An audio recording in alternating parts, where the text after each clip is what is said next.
Okay, we're live. All righty. Had a few technical difficulties there, but we are here. Good afternoon, everyone, and welcome to the Empower for Change channel, where we help people explore and better understand how one's life's journey prepares you for your life's purpose. We also celebrate and encourage people who are and who seek to make a difference in the world. Today, we welcome Dollie Burwell. Welcome, Dollie. I'm so honored to Thank, have you thank here. you, Deborah. I'm honored to be here.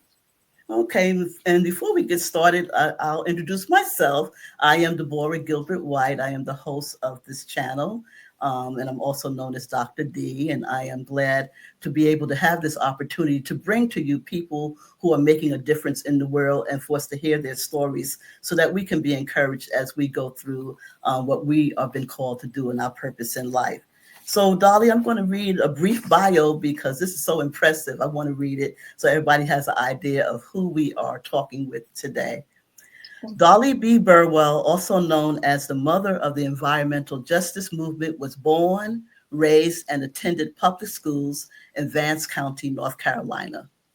In 1982, Dolly led her community in a protest against the state of North Carolina and what the Washington Post called the greatest civil rights movement since the 1960s.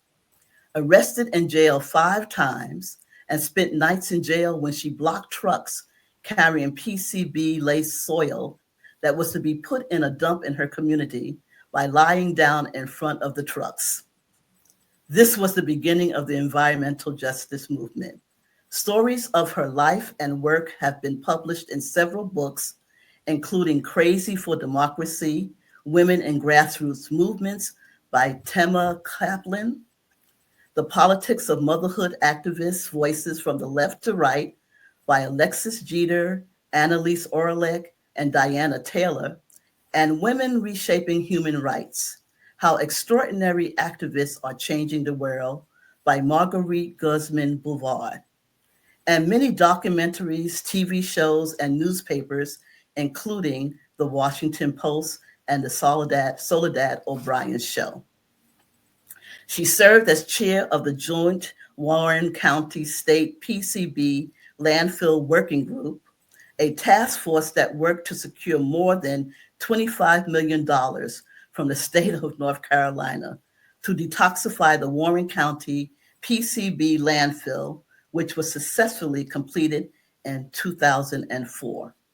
Welcome, Dolly Burwell. Welcome. Thank you. Thank you. Um, I guess we can get started with this is our movement starts here. That's been the theme that I saw when I started reading up and looking at a documentary that's out there and some of the work that's being done currently today about our movement starts here.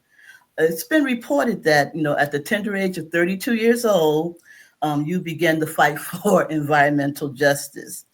Tell us about the moment you knew that you had the power to make a difference.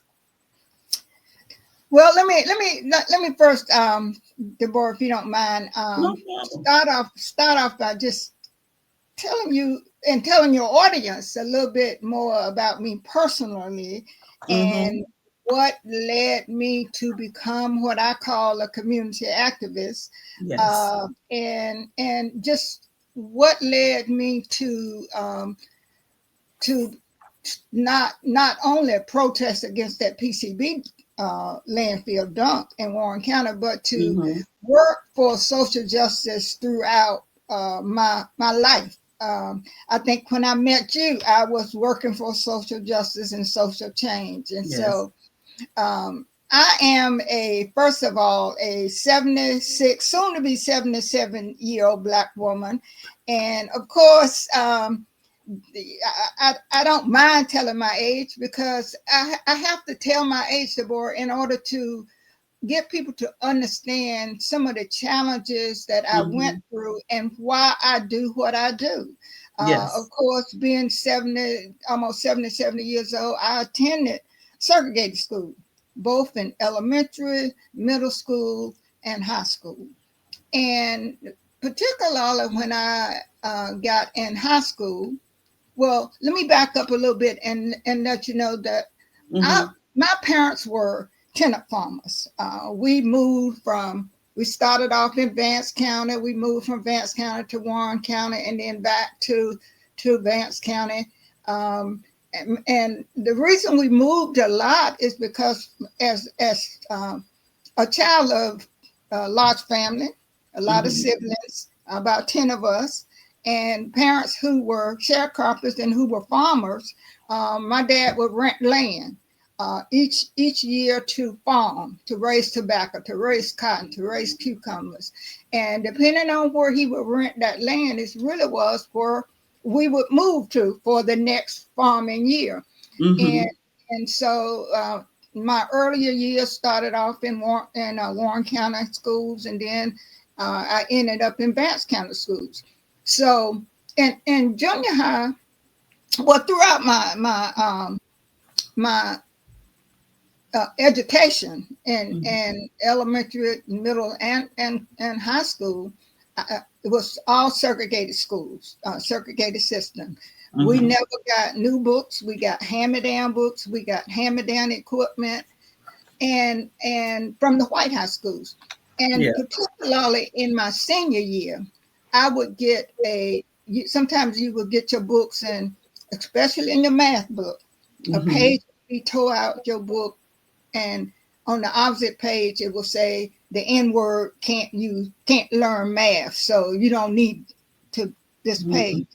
And I decided, Deborah, at an early age how unfair it was for Black children, including myself, to be only receive hand-me-down books and equipment and attend school and dilapidated buildings, and while we watched the white kids get new books and new typewriters and new equipment, and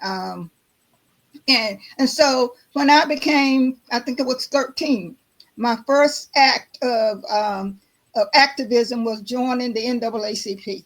Oh, okay. And after joining the NAACP, I worked with one of the local doctors in the Vance County Voter League to help register people to vote. Back then, you couldn't just pass out a voter registration. The only registrar, who was an elderly Black lady, you had to go get people and bring them to the bus to register. Wow. So, and then as I began to be a part of the NAACP and become a young adult, I started working with the United Church of Christ, the Commission for Racial Justice. I served on the board for the Southern Christian Leadership Conference. And when I found out that the state of North Carolina, through the EPA, was going to put a PCB dump in Warren County, a toxic facility, I had no idea of what had been happening in poor and Black, but particularly Black communities around the disposal of toxic and hazardous waste. Yes. So, and I tell you, I had a lot of emotions. One was fear. One was almost a sense of depression, disappointment that the state and EPA, who was supposed to protect the health and safety of the people, would allow the state to bury PCBs in Warren County. I began to then question why Warren County, and then my inner voice, I say the voice of my ancestors, has said that for the last 20 plus years, 30 years at that time, you have been organizing. You had the opportunity to meet people like Dr. Lowry and Walter Fauntleroy, and I was a member of the United Church of Christ. God has allowed you to develop some tools, some knowledge that you need to stop feeling sorry and feeling bad for yourself, but put those things that God has allowed you to acquire to use. So I began to organize through the Black church, churches in Warren County, and one thing led to the birth of a movement. Right. So the moment that you knew that it sounds like you knew that you were empowered to make a difference starting at a much younger age than 32 that they say when you started Absolutely, getting around doing community absolutely, organizing. absolutely. Yeah. Because when I joined the NAACP Mm-hmm. and I on Saturday mornings and during the summer after school sometimes I would to go door to door and find people who were not registered, bring Mm-hmm. them to the bus to get them registered. Really empowered me as a teenager to let me know that I could make a difference by getting Black folks registered to vote. Right. And I'm so glad to hear you say that because that still continues to be an issue in our communities across the board where people oftentimes don't realize the importance of the power of the vote and to be registered to vote. Well, there were a lot of lessons. Mm-hmm. Although we were not trying to start a movement, we were not trying to birth the movement, but Mm-hmm. there were a lot of lessons learned from organizing and standing up against the state of North Carolina and EPA. Um, there were a lot of lessons learned, and I think one of the greatest lessons was Mm-hmm. that Warren County and people in the communities around Warren County learned was that your destiny is tied to your political empowerment. Warren Mm-hmm. County was not politically empowered at the time that landfill was sited. And I think if you see the film, you will see many of Mm-hmm. us talk about um, how, what a difference being politically empowered made after that movement. Because Mm-hmm. even during slavery, there were about 14,000 slaves, about 600 free Negroes, and only about Mm-hmm. 4,000 Europeans. But we had never elected a representative government. And from Never. 1978, when Ward Transformer spilled those PCBs on the roadsides, until 1982, when the governor met, we had a lot of meetings. We registered people to vote. Mm-hmm. We educated people about how their um, not having representative government allowed the state and EPA to dump on us. And so Mm-hmm. that same year, Eva Clayton was elected to we Mm-hmm. elected 3 people on a 5-member board of the county commissioners. We elected on a 5-member board 3 Blacks and 1 Native American. We elected a Mm-hmm. Black sheriff. We elected a Black person to the North Carolina Senate. And in Mm-hmm. 1982, Eva Clayton became the first African American and the first woman ever elected from North Carolina. Mm-hmm. Um, I remember that. Yes. yeah, yeah, Mm-hmm. and that's included in the document. The documentary really do tell Mm-hmm. a good story and I'm so thankful, Deborah, because Mm-hmm. I've been traveling around the country, Mm-hmm. talking to participating in panel discussions.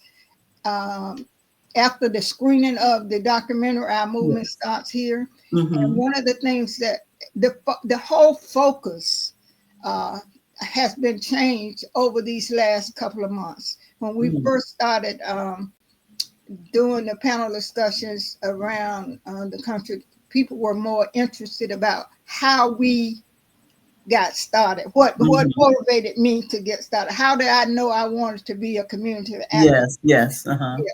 But And since what has that, it changed to? What has it? How has the focus it changed? has changed because now teachers who are teaching environmental justice and Mm-hmm. people who were used to getting um, information about environmental justice and from the internet, with Yes.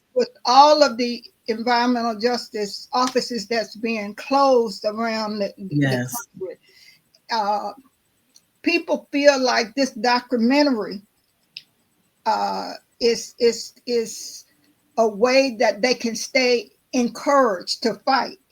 Because Mm-hmm. what they tell me is when they look at the people in Warren County, how they stood up against the state of North Carolina and EPA, Mm-hmm. that it gives them hope that you can fight back. You can Yeah. fight back. And Yeah. so that's what it has changed to. It has really been given not only young people, but teachers and people who are working at these colleges that have previously had access to offices of environmental justice around the country that no longer have that access. Yeah. And as you were talking, I was remembering how you were naming the different racial diverse people who were part of what you were doing in the beginning. And one of the things that really, when I first met you and you were doing this work, I did not think about Black people or people that look like me and you connected to environmental justice movement. And one of the things that I love about the movement and about the work that you're doing is that you have lifted Black people, but also Black women. And so, how did you identify your allies, and how did you find your voice to well, what were some of the internal struggles, Well, that you had you in know, having voice, yeah, and I, leadership?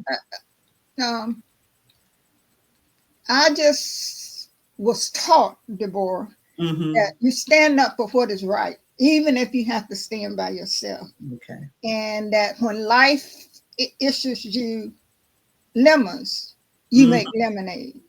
And so with those, and my parents, even when things got bad, they would always that one of their metaphor, and I find it so important now as I tell stories to repeat those metaphors. They Mm-hmm. didn't mean to that much to me growing up, but now they mean. I mean, I understand the meaning and how important not only telling your story, but sharing those metaphors. Because my parents would always say, when you would come to them complaining about a situation, even when I would go to my parents about receiving, having a page throughout my book and having these derogatory statements written, and they would always say, well, there's a silver lining in every cloud. And I would say, what you mean there's a silver lining in every Right. cloud? And they would say, look for the positive. When Look you for when you deal with that, when you come out of this, it's gonna make you stronger.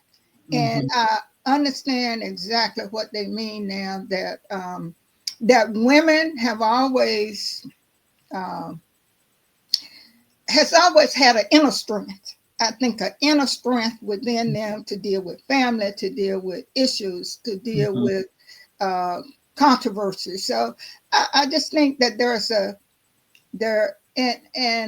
and I think the other thing about women, and particularly myself and other women, we Mm-hmm. don't look for fame or recognition. If Mm-hmm. you get it, we get it because we live in our purpose. Right. We live in our purpose, and when you live in your purpose, you really the recognition or the thank you. I just came back from speaking to some young people, both from Duke and UNC Chapel Hill, Yes. and they were so excited to meet the mother of the environmental justice movement. Mm-hmm. They were so, one young man was talking about how encouraging, how optimistic I sounded, even about what's happening today. And and I had to explain to him that um, I, I have spent these last few months doing a lot of communing with my ancestors, Yes. and when I think about even going back past John Lewis and Rosa Parks, going back Mm-hmm. to Sojourner Truth and Ella Baker and others who had less tools than what I had in Mm-hmm. organizing. Mm-hmm. And and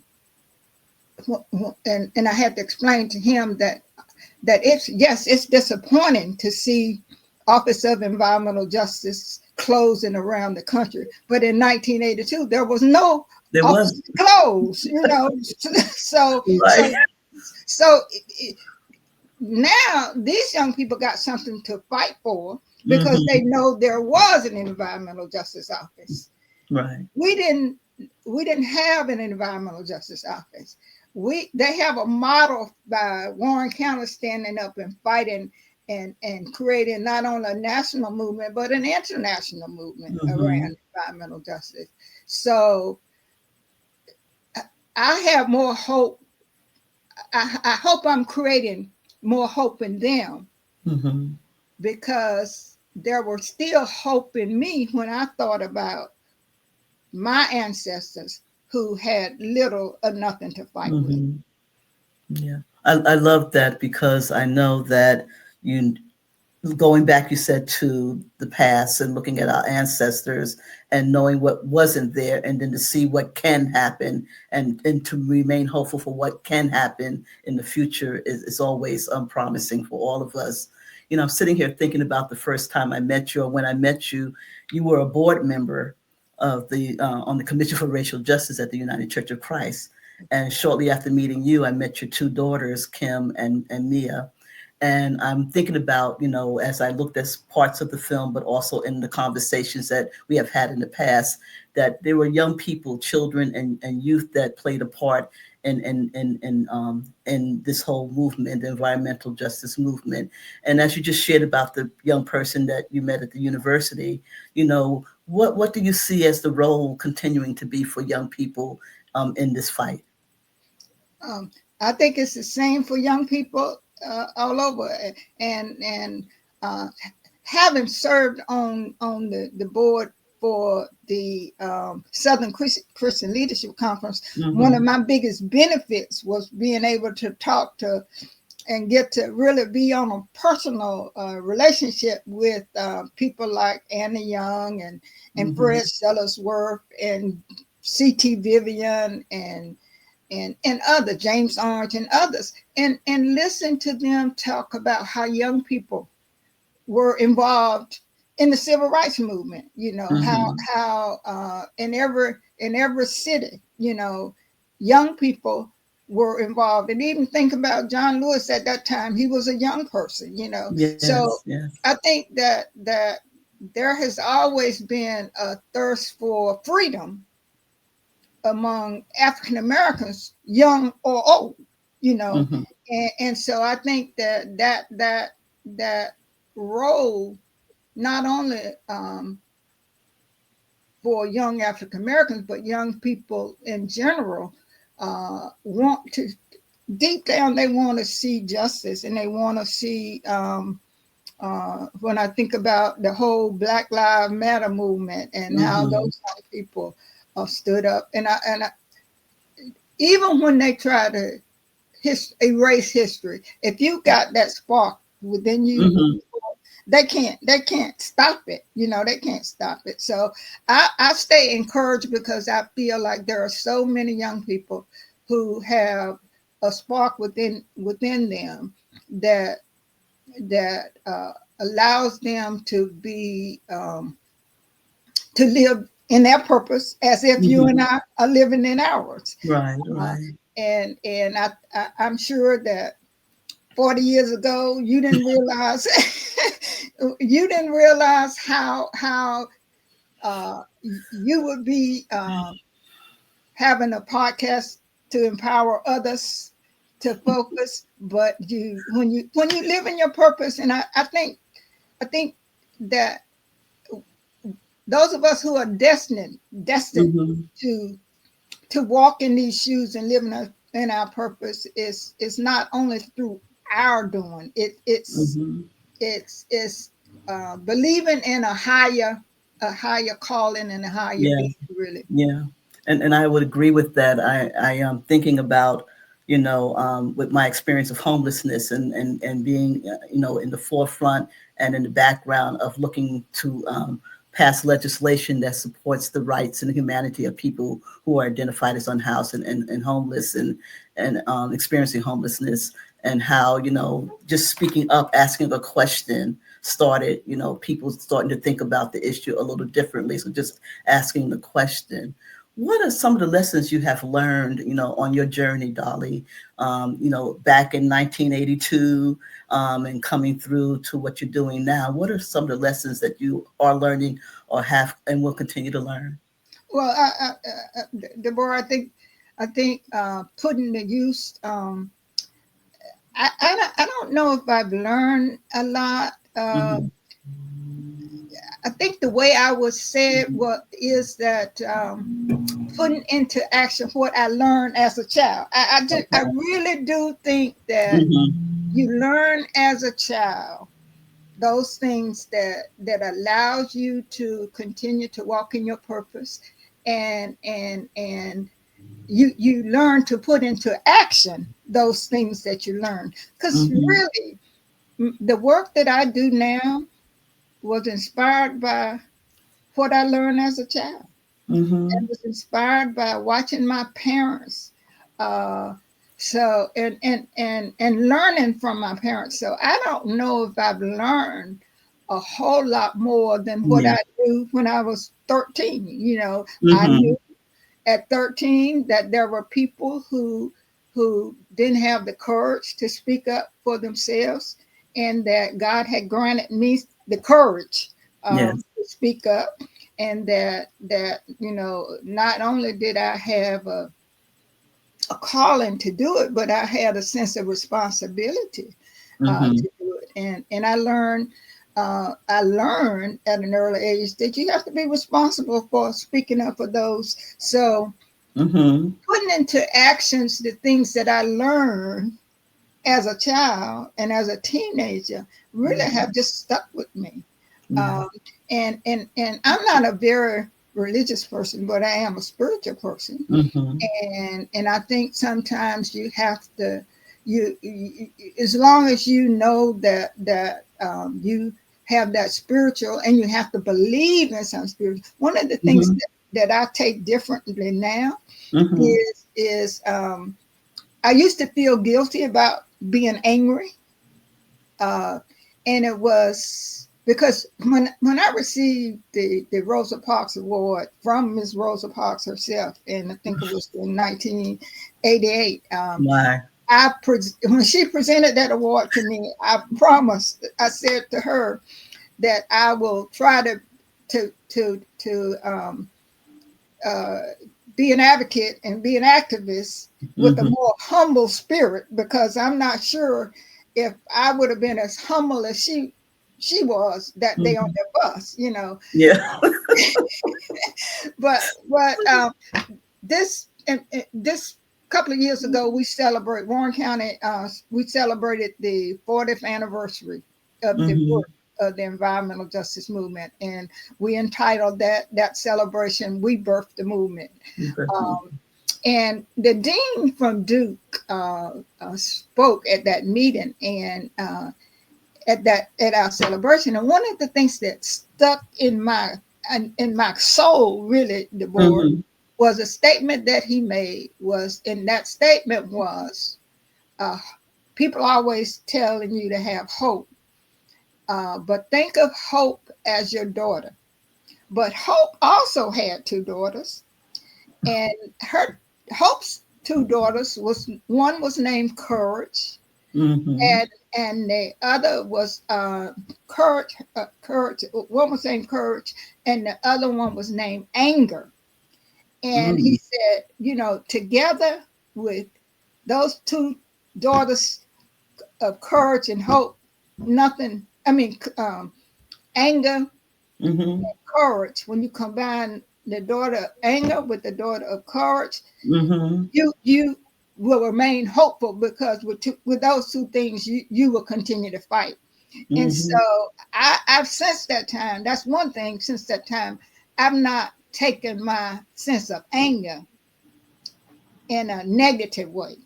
Because Mm-hmm. I will tell you, when I was driving back from work that day, when I heard on the radio that the state of North Carolina had in fact made a decision to put that PCB dump in Warren County, in a county that had only one doctor at the time, Mm-hmm. no Wonder.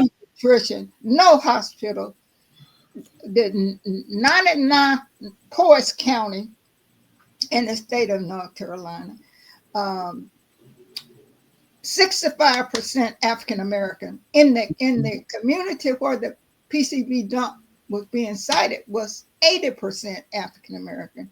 And I Mhm. just, after I was disappointed and all of came just really, and you probably heard me say, just a sense of being pissed off and angry. Yeah. Yeah. It was that anger that propelled me with uh that really kept my hope Mhm. alive that we could do something about it. Really. Mhm. Mhm. I'm glad to hear you say that, and I like the analogy that you gave from the dean, because I am propelled by anger, and I've never thought about it in a negative, because I just get angry when I see that people do things to people just because they can. Right. It angers me that people will strip people's rights just because they can.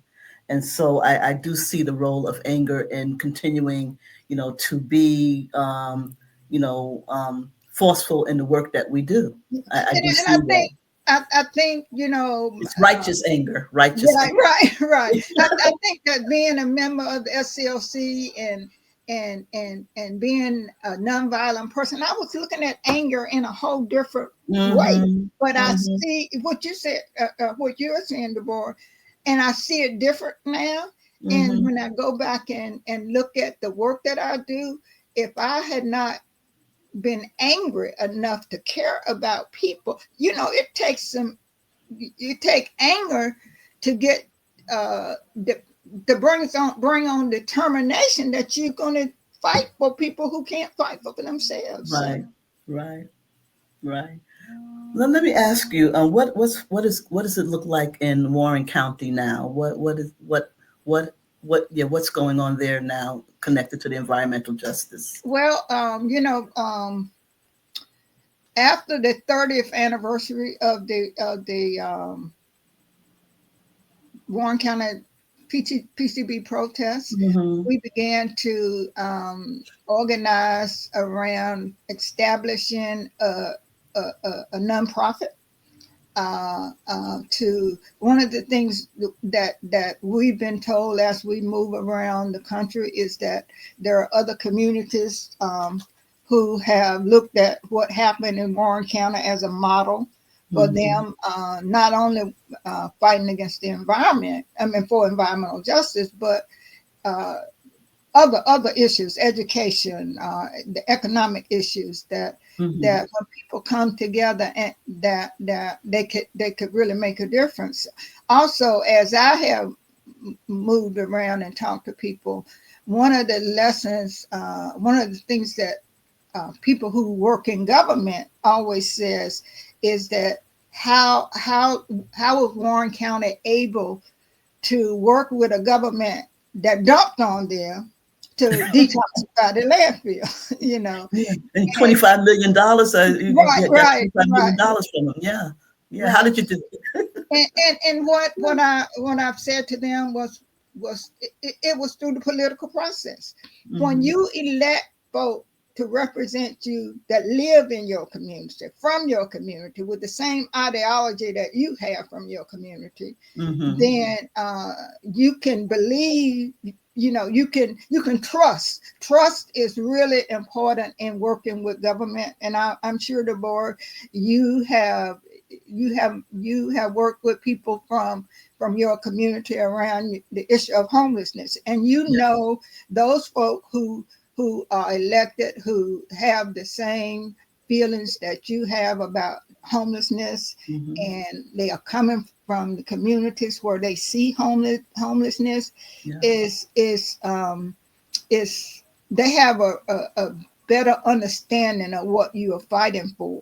And Mm-hmm. so this uh, within the last year, we received our 501c3, Okay, great. and we have been raising money. The elementary school that Kim attended, which Mm-hmm. was less than 3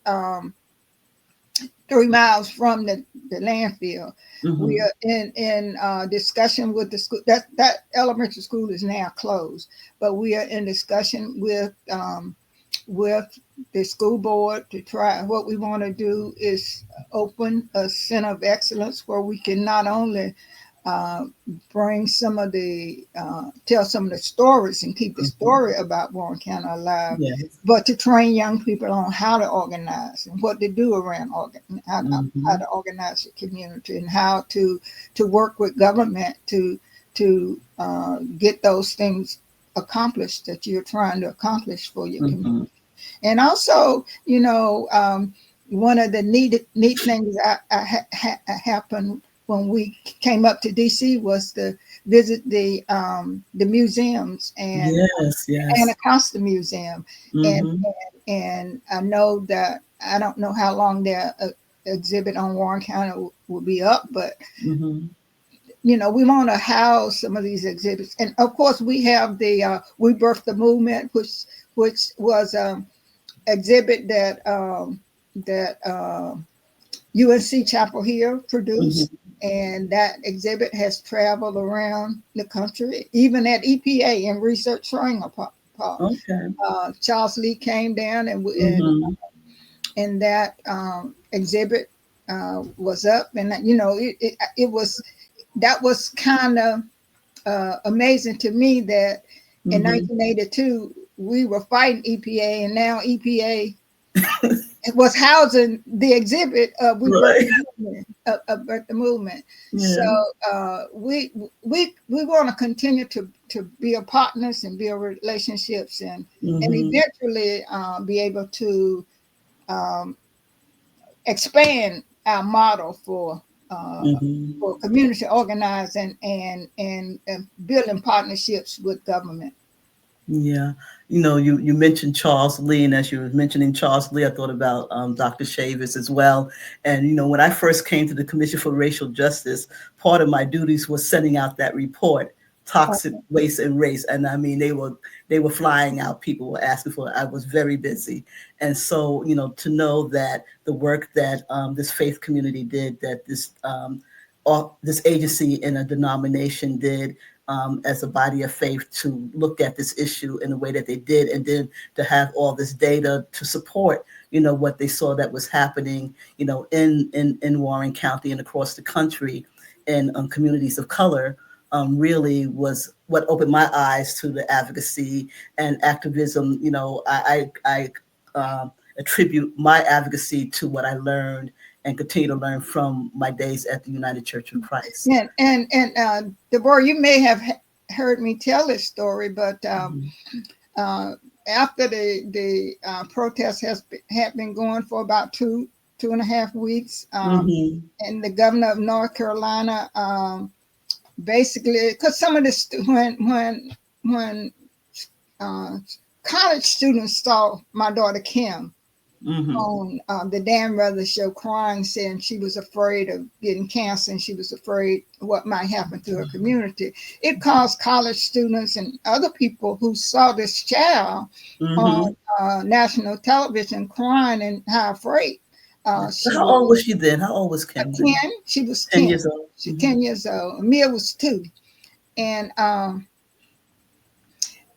so people came, students came and other people came and marched with us. And so the state of North Carolina, the governor went on TV and said that it really was not the Warren County citizen who was raising all this cane, and it was outside agitators. So we decided we were going to have an outside agitator day. And that's why I said, I love it.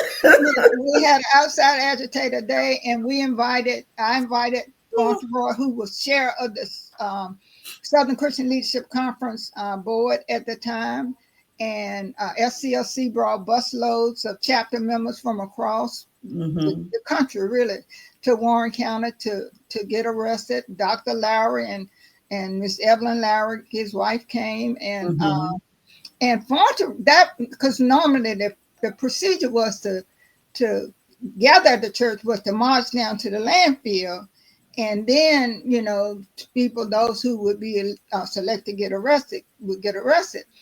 But it was almost 3 weeks into the protest, and I said to Fauntleroy as we were coming out the church, Fauntleroy, you can hold these trucks up because you are a United States congressman and they cannot arrest you. And Fauntleroy had took a private plane over to the Henderson Oxford Airport because Congress was in session, and he was going back to go back to Congress. But what happened? He said, "Yeah, that's right. I'm a United States Congressman. They can't arrest me." So he kneeled down in the road in front of the trucks, and they threw on brakes to keep him arresting him. I mean, keep from hitting him. But they arrested him, and they put him in the paddy wagon. And that was the first day too that people had started going limp and making the troopers take them to the paddy wagon. So they kept Fauntleroy in that paddy wagon all day. My and Lord. Nicholas Shaw, who was a North Carolina state senator, had to come and stand his bond and get him out. But he was so disturbed.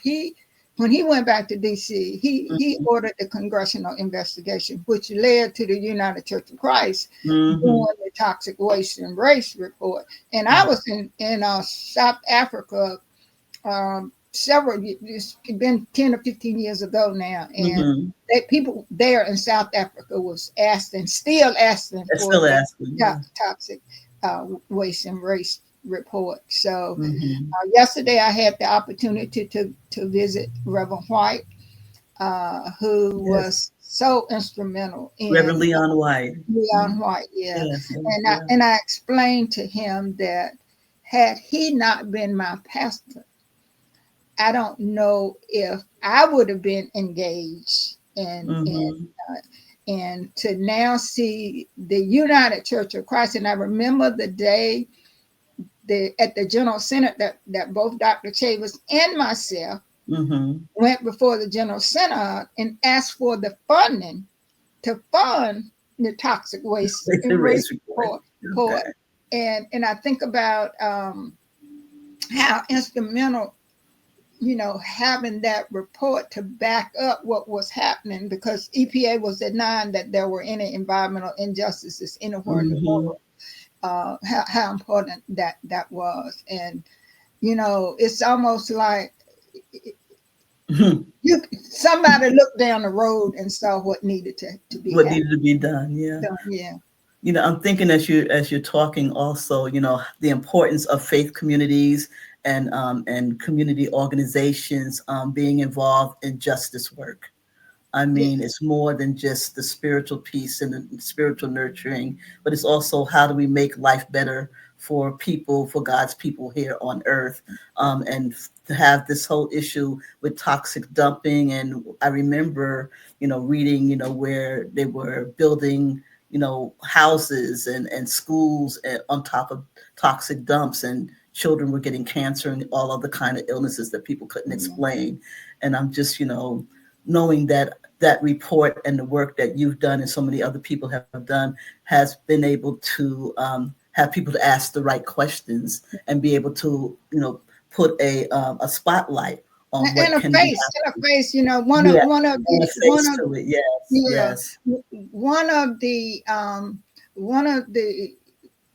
I had the occasion right after the birth of the environmental justice movement in Warren County to be invited to the Highland Center by Greenpeace to talk about how to get more people of color engaged in environmental issues. And I had to, break it down to them that talking about the birds and the trees and all of that is good, but God created humans too, and for people of color, and especially African Americans, when they have to be so concerned about so many other issues, particularly as it relates to poverty and economics and other issues that you have to put a face to the environmental issues that you're trying to cover, and that people could connect with saving the birds and the trees if they could talk about how important it was to save people and then save the birds and the trees. And so I think that's one of the the thing. One of the reasons why I think other environmental groups, the conservation groups, Mm-hmm. and others are now understanding that Mm-hmm. you have to put a face. People can't really see a tree. Uh, Right. to a face on that tree. But when you connect that to uh, people dying of cancer and Mm-hmm. children being born with birth defects and Yes. cleaning up a cancer alley, that puts a face to Mm-hmm. the work, and it makes it more important to do. Right. And I like how you phrased that. I grew up in the South Bronx, and, at that time, with all the competing things that were happening, in our communities, in inner city, I think we used to call them tree huggers. And Right, so, right.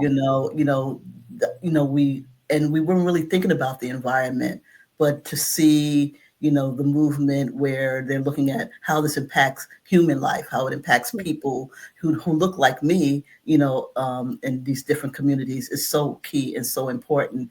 And I think there is a place, and I know there is a place for people of color and particularly Black people to be part of the movement and to make a difference in our own communities as well. It is all about connecting. You can connect with someone talking about saving a tree just as good Mm-hmm. as you can connect with. And I give you a good example the other day when I was talking about talking to the kids at UNC. Mm-hmm. One of the young men who were a part of that panel discussion, or interview rather, Mm-hmm. was a young Asian young man. Mm-hmm. And when I started talking about one of the questions that they asked me about what instilled in me my sense of caring, Mm-hmm. and I explained to them, I think I got started with a sense of caring by growing up in a large family, and you had to care about your siblings first, because and I was relating to them how when we would have dinner sometimes, my brothers, I knew that they were more active than I was, and they ate a lot more than I did. And so sometimes, and they stayed hungry all the time. The boy. Oh And so sometimes when I would have, and Mama would give all of us the same amount of food, Lord. girls, Mm-hmm. boys, everybody got the same amount of food. But I would save some of my food and give it to my brothers because I knew it took more food for them than Yeah. it took for me, and Wow. I just believe it took that they got hungrier than more hungry than I did. So and I told him I thought that my sense of caring came first, about caring for my brothers and wanting to make sure Mm-hmm. they were not hungry, and I would share my food with them. And the young man, the young Asian guy, he I could feel his connection to what I Yes. was saying, Mm-hmm. because and when he got a chance to speak to me, he thanked me so profusely for sharing that personal comment, because Mm-hmm. he grew up and his major was something else, but it was not environmental justice. But he was so interested in environmental justice, Mm-hmm. he didn't even realize why he was so interested in environmental justice. Right. But when I shared with him where my sense of caring came from, he connected with me on that level, because he came from a family A with large a lot of, family. yeah, a lot of sensitivity. Yeah, I'm looking in the chat to see if we have any questions, and I don't see any questions. So I'll ask you another one here. Is there a question that I did not ask that you would like to answer? Oh, I guess I've done so much talking. I don't know. I don't know, but I would just I don't know if there's a question, but Mm-hmm. I would just want to make a statement that during these times it is so easy to get discouraged, Deborah, Yes, yes. and it's so easy to lose hope and to feel like it's nothing, that you can do about any circumstance. And I just want to again uh, just try to encourage people to not to give up, because if you give up, there is, you lose hope when you give up. And Mm-hmm. I just encourage young adults and young people and even senior citizens to not to give up, because there's always a reason to fight.